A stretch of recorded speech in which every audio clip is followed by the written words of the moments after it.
Welcome to teams kitchen secrets. ഇന്ന് നമ്മൾ ഉണ്ടാക്കാൻ പോകുന്നത് ഒരു കപ്പളങ്ങയും പരിപ്പും കൂടെ ചേർന്ന ഒരു കറിയാണ്. അത് തോരനുമല്ല, ഒരുപാട് ഗ്രേവിയുള്ള കറിയല്ല, ഒരു കുഴഞ്ഞിരിക്കുന്ന ടൈപ്പ് ഒരു കറിയാണ്. പക്ഷെ ഭയങ്കര ടേസ്റ്റാണ് കേട്ടോ. ഇതിപ്പോൾ ഞാൻ ഒരു കപ്പളങ്ങ തൊലിയും കുരുവും എല്ലാം കളഞ്ഞ് കഴുകി വെച്ചിരിക്കുകയാണ്. പിന്നെ നമുക്ക് വേണ്ടത് ഒരു 1/4 കപ്പ് കടലപ്പരിപ്പാണ്. പിന്നെ വേണ്ടത് നമുക്ക് വലിയൊരു കപ്പിന് 1 കപ്പ് തേങ്ങ, ഒരു 2 പച്ചമുളക്, പിന്നെ ഞാനൊരു 4-5 കാന്താരി ഇട്ടിട്ടുണ്ട്. അപ്പം നിങ്ങൾക്ക് കാന്താരി ഇല്ലേ, കാന്താരി ഇടണ്ട, ഒരു പച്ചമുളകും കൂടെ ആഡ് ചെയ്താൽ മതി. ഒരു 3 പച്ചമുളക് ഇടുക. പിന്നെ ഒരു 1/4 ടീസ്പൂൺ മഞ്ഞൾപ്പൊടി, 1/4 ടീസ്പൂൺ ജീരകം. ഇതെല്ലാം കൂടെ ഒന്ന് നന്നായിട്ടൊന്ന് തോരനരയ്ക്കുന്ന പോലല്ല, അതിനെക്കാട്ടി കുറച്ചുകൂടെ ഒന്ന് അരയണേ. അങ്ങനെ അരച്ചെടുക്കണം. നമുക്ക് ആദ്യം ഈ കപ്പളങ്ങ ഒന്ന് അരിഞ്ഞെടുക്കണേ. ഈ കപ്പളങ്ങ എന്നൊക്കെ പറയുമ്പോൾ നമുക്ക് കഴിയുന്നത് ഒരുമാതിരിയുള്ള വീടുകളിലെല്ലാം ഉണ്ടായിരിക്കും കപ്പളങ്ങ ഇല്ലേ. അപ്പം പിന്നെ കടകളിൽ മേടിക്കാനും ഒക്കെ കിട്ടും കേട്ടോ, സൂപ്പർ മാർക്കറ്റിലൊക്കെ കിട്ടും. നമ്മുടെ വീട്ടിലുണ്ടാകുന്ന സാധനങ്ങളാണെങ്കിൽ കഴിയുന്നതും അത് ഉപയോഗിക്കാൻ നോക്കണേ. വീട്ടിലുള്ള സാധനങ്ങളുടെ ഒരു ഗുണമെന്ന് പറഞ്ഞാൽ അതിനകത്ത് ഒരു വിഷാംശമൊന്നും ചേരാത്ത നല്ല സാധനങ്ങളല്ലേ. എന്ത് വെജിറ്റബിൾസ് ആണേലും അല്ലെ ഒരു മുളകാണെങ്കിൽ പോലും നമ്മുടെ വീട്ടിലുണ്ടെങ്കിൽ അത് ഉപയോഗിച്ച് എടുക്കണം കേട്ടോ. നമ്മൾ ചെറുതായിട്ട് ഇത് അരിഞ്ഞെടുക്കണേ. ഇതിൻ്റെ കൂടെ നല്ല ഫ്രൈ ഐറ്റംസ് ഒക്കെ പോവും ഈ ഒരു കറിയുടെ കൂടെ കേട്ടോ. അത് ബീഫാണേലും മീനാണേലും എല്ലാ ഫ്രൈ ഐറ്റംസും ഈ ഒരു കറിയുടെ കൂടെ പോകും.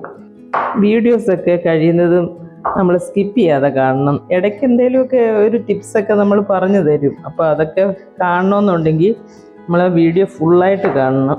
ഇനി ഇതെല്ലാം ഒന്ന് അരിഞ്ഞിട്ട് ഞാൻ കാണിക്കാവേ. ഞാനിവിടെ ഈ ഓമയ്ക്കയൊക്കെ നന്നായിട്ട് ഇതുപോലെ അരിഞ്ഞെടുത്തിട്ടുണ്ട്. ഇതുപോലെ അരിഞ്ഞാൽ മതി കേട്ടോ.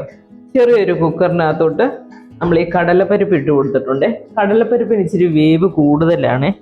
അപ്പോൾ അത് കാരണം ഒരു സ്വല്പം വെള്ളം കൂടുതൽ ഒഴിച്ചോണം കേട്ടോ. 4 വിസിൽ നമുക്ക് അടിച്ച് നോക്കാവേ. ചിലപ്പോൾ ഒരു 4 വിസിൽ കൊണ്ട് ഇത് വെന്ത് കിട്ടും.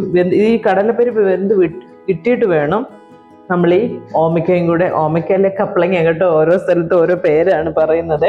ഇത് ഒരുമാതിരി ഒരു 1/4 ഭാഗം വെന്ത് കിട്ടിയിട്ട് വേണം നമുക്ക് ഈ കപ്പളങ്ങയും കൂടെ ഇതിനകത്തിട്ട് വേവിച്ചെടുക്കാനേ. ഞാൻ ആ അരപ്പൊക്കെ നന്നായിട്ട് ഇതുപോലെ അരച്ചെടുത്തിട്ടുണ്ടേ. ഇനി നമുക്ക് ഈ കുക്കറിൽ പരിപ്പ് വേവിച്ചെടുക്കാവേ.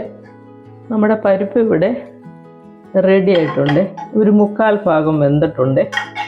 ഞാനിത് ഒരു വിസിൽ വന്നപ്പം സിമ്മിലേക്ക് മാറ്റിയിട്ട് ഒരു 4 വിസിലും കൂടെ അടിച്ച് കേട്ടോ. അന്നേരമാണ് ഇതുപോലെ വെന്തത്. അപ്പോൾ നിങ്ങളുടെ കുക്കറിലെ വേവ് എങ്ങനെയാണെന്ന് നോക്കിയിട്ട് ചെയ്യുക. ഇനിയിപ്പോൾ ഇതിലേക്ക് നമുക്ക് ഈ പപ്പായ ഇട്ട് കൊടുക്കാവേ. ഈ പരിപ്പിനകത്ത് തന്നെ കിടന്നിതങ്ങ് വെന്തോളും.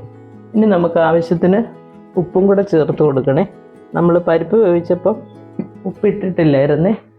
ഇത് നന്നായിട്ടൊന്ന് മിക്സ് ചെയ്തിട്ട് നമുക്ക് ഒരു വിസിലും കൂടെ അടിച്ചാൽ മതി. അന്നേരത്തേന് ഈ പപ്പായയും നന്നായിട്ട് വേവും, പരിപ്പ് നന്നായിട്ട് വെന്ത് കിട്ടുവേ. നമുക്ക് ഈ ഗ്യാസ് വന്ന് കഴിയുമ്പം വിസിലിട്ടിട്ട് ഒരു വിസിലും കൂടെ ഒന്ന് അടിച്ചെടുത്താൽ മതി. അത് കഴിഞ്ഞ് ഞാൻ കാണിക്കാവേ. നമ്മളിപ്പം ഈ പരിപ്പും ഓമയ്ക്കയും എല്ലാം കൂടെ വേവിച്ചിട്ടുണ്ട്. അത് നമുക്കിതുപോലൊരു പാനിലേക്ക് ഒഴിച്ച് കൊടുക്കുക. മറ്റേ ഓമയ്ക്ക ഇട്ടിട്ട് ഞാൻ ഒരു വിസിൽ അടിച്ചതേ. അപ്പോഴത്തേനും അത് വെന്തിട്ടുണ്ട്. ഇനി നമുക്ക് അരപ്പും കൂടെ ഒന്ന് ചേർത്ത് കൊടുത്താൽ മതി. അരപ്പങ്ങ് ചേർക്കുവാണേ. തീ കത്തിച്ചിട്ടുണ്ട് കേട്ടോ. ഈ മിക്സിയുടെ ജാറിലേക്ക് ഒരു സ്വല്പം വെള്ളം കൂടെ ഒഴിച്ച് നമുക്ക് അങ്ങോട്ട് ഒഴിക്കാം. അപ്പോഴേ ആ ഒരു അരപ്പ് പൂർണ്ണമായിട്ടും നമുക്ക് കിട്ടത്തുള്ളൂ. ഇനി ഇതിനകത്ത് കിടന്ന് ഈ അരപ്പ് നന്നായിട്ട്, ഈ അരപ്പിൻ്റെ ആ ഒരു പച്ചമണം ഉണ്ടല്ലോ, അതെല്ലാം നന്നായിട്ടൊന്ന് മാറിക്കിട്ടണം. ഇങ്ങനെ കിട്ടി നമുക്ക് കുറച്ച് നേരം ഒന്ന് വേവിക്കാവേ. ഈ സമയത്ത് ഉപ്പൊക്കെ നോക്കിക്കോണേ. ഉപ്പ് ഇല്ലെങ്കിൽ കുറച്ചുകൂടെ ഒക്കെ ഇട്ട് കൊടുത്തോണേ. ഞാൻ ഒരു മീഡിയം ഫ്ലെയിമാണ് വെച്ച് കൊടുത്തേക്കുന്നത്. ഇതിപ്പോൾ അടച്ച് വെച്ചിട്ട് നമുക്കൊരു 2-3 മിനിറ്റ് ഒന്ന് വേവിക്കാം. നമ്മളിത് അടച്ച് വെച്ച് വേവിക്കാൻ തുടങ്ങിയിട്ട് ഇത് 4 മിനിറ്റായേ. ഇപ്പം നന്നായിട്ട് ചാറൊക്കെ കുറച്ച് വറ്റിയിട്ട് നല്ലപോലെ കുഴഞ്ഞ ഒരു രീതിയിലേക്ക് വന്നിട്ടുണ്ട്. പരിപ്പും മറ്റേ ഓമയ്ക്കായും എല്ലാം വെന്ത് ഉടഞ്ഞ് ഈ പരുവത്തിൽ വേണം നമ്മൾ ഗ്യാസ് ഓഫ് ചെയ്യാനേ. ഇതുപോലെയാണ് ഈ കറി ഇരിക്കുന്നത്. ഒരുപാട് ഗ്രേവിയും ഇല്ല, എന്നാൽ തീരെ അങ്ങോട്ട് ഡ്രൈ ആയിട്ടുമല്ല ഇരിക്കുന്നത്. ഇനി നമുക്ക് കടുക് വറുത്തിട്ടാൽ മതി. ഒരു പാൻ വെച്ചിട്ട് നമ്മൾ ആവശ്യത്തിന് വെളിച്ചെണ്ണ ഒഴിച്ച് കൊടുക്കണേ. വെളിച്ചെണ്ണ ചൂടായി വരുമ്പോൾ നമുക്ക് കടുക് ഇട്ട് കൊടുക്കാം. ഇനി നമുക്ക് ഈ ചുവന്നുള്ളി അതൊരു ലൈറ്റ് ബ്രൗൺ ആകണേ. സ്റ്റൂവിനൊക്കെ ആണെങ്കിൽ നമ്മൾ ഉള്ളി ശരിക്കും ആ ഒരു ബ്രൗണിലോട്ട് വരുന്നതിന് മുമ്പ് നമ്മൾ കടുക് വറുത്തിടുവേ. ഈ കറിക്കൊക്കെ ആകുമ്പം ഉള്ളി ഒന്നും ബ്രൗൺ ആകണം, അന്നേരമാണ് അതിൻ്റെ ആ ഒരു ടേസ്റ്റ് വരുന്നത്. ഇനി നമുക്ക് വറ്റൽമുളക് ഇട്ട് കൊടുക്കാവേ. ഇനി കറിവേപ്പില. ഉള്ളി ഒരു ബ്രൗൺ കളറായേ. ഇനി നമുക്ക് ഈ കറിക്കകത്തോട്ട് ഇത് ഒഴിച്ചു കൊടുത്താൽ മതി.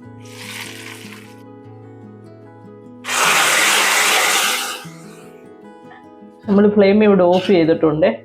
നേരത്തെ കണ്ടോ ചാറ് കുറച്ചുകൂടെ കുറുകിയിട്ടുണ്ട്. നമ്മൾ ഈ പരിപ്പൊക്കെ ആകുമ്പോൾ അങ്ങനെ കുറച്ച് ഒരു വെള്ളത്തോടെ നമ്മളങ്ങ് ഓഫ് ചെയ്തേക്കണം. അത് ഇരുന്നൊന്നും കൂടെ തിക്കായിട്ട് വരുവേ. ഇനി നമുക്ക് 1 മിനിറ്റ് ഒന്ന് അടച്ചു വെക്കാം. നമ്മുടെ കപ്ലങ്ങ പരിപ്പ് കറി ഇവിടെ റെഡി ആയിട്ടുണ്ടേ. ഇത് നല്ല ചൂട് ചോറിൻ്റെ കൂടെ നല്ല ഫ്രൈ ഐറ്റംസുമായിട്ട് കഴിക്കാൻ നല്ല കോമ്പിനേഷനാണ് കേട്ടോ. ഫ്രൈ ഐറ്റംസ് അത് ചിക്കൻ ആണെങ്കിലും ബീഫ് ആണെങ്കിലും ഫിഷ് ആണെങ്കിലും എല്ലാത്തിൻ്റെയും കൂടെ ഇത് നന്നായിട്ട് പോകും. പിന്നെ വെജ് കഴിക്കുന്നവരാണെങ്കിൽ മെഴുക്കുവരട്ടികളെല്ലാം ഇതിൻ്റെ കൂടെ നന്നായിട്ട് ചേർന്ന് പോകും കേട്ടോ. അപ്പോൾ ഇതിനിപ്പോൾ നമുക്ക് ഒഴിച്ച് കഴിക്കാൻ കറി ഇല്ലെങ്കിൽ കൂടി ഈ ഒരു ഐറ്റമായിട്ട് നമുക്ക് ചൂണ്ടാൻ പറ്റുവേ. ഇതിൻ്റെ ഒരു പ്രത്യേകതയെന്ന് പറഞ്ഞാൽ നമ്മുടെ വീട്ടുമുറ്റത്തുണ്ടാകുന്ന സാധനങ്ങളാകുമ്പോൾ അതിനകത്ത് വിഷാംശമൊന്നും കാണത്തില്ല. അപ്പം നമുക്ക് ധൈര്യമായിട്ട് കഴിക്കാം. നമ്മുടെ കുഞ്ഞുങ്ങൾക്കും അത് നന്നായിട്ട് കൊടുക്കാൻ പറ്റും കേട്ടോ. അപ്പോൾ എല്ലാവരും ഇതൊന്ന് ട്രൈ ചെയ്യണം. നിങ്ങൾക്ക് എല്ലാവർക്കും ഇഷ്ടപ്പെടും കേട്ടോ. നല്ല സൂപ്പർ ഒരു സാധനമാണ്. അപ്പോൾ ട്രൈ ചെയ്തിട്ട് അഭിപ്രായങ്ങളൊക്കെ അറിയിക്കണേ. അടുത്തൊരു വീഡിയോ ആയിട്ട് നമുക്ക് അടുത്ത ദിവസം കാണാം. Thank you.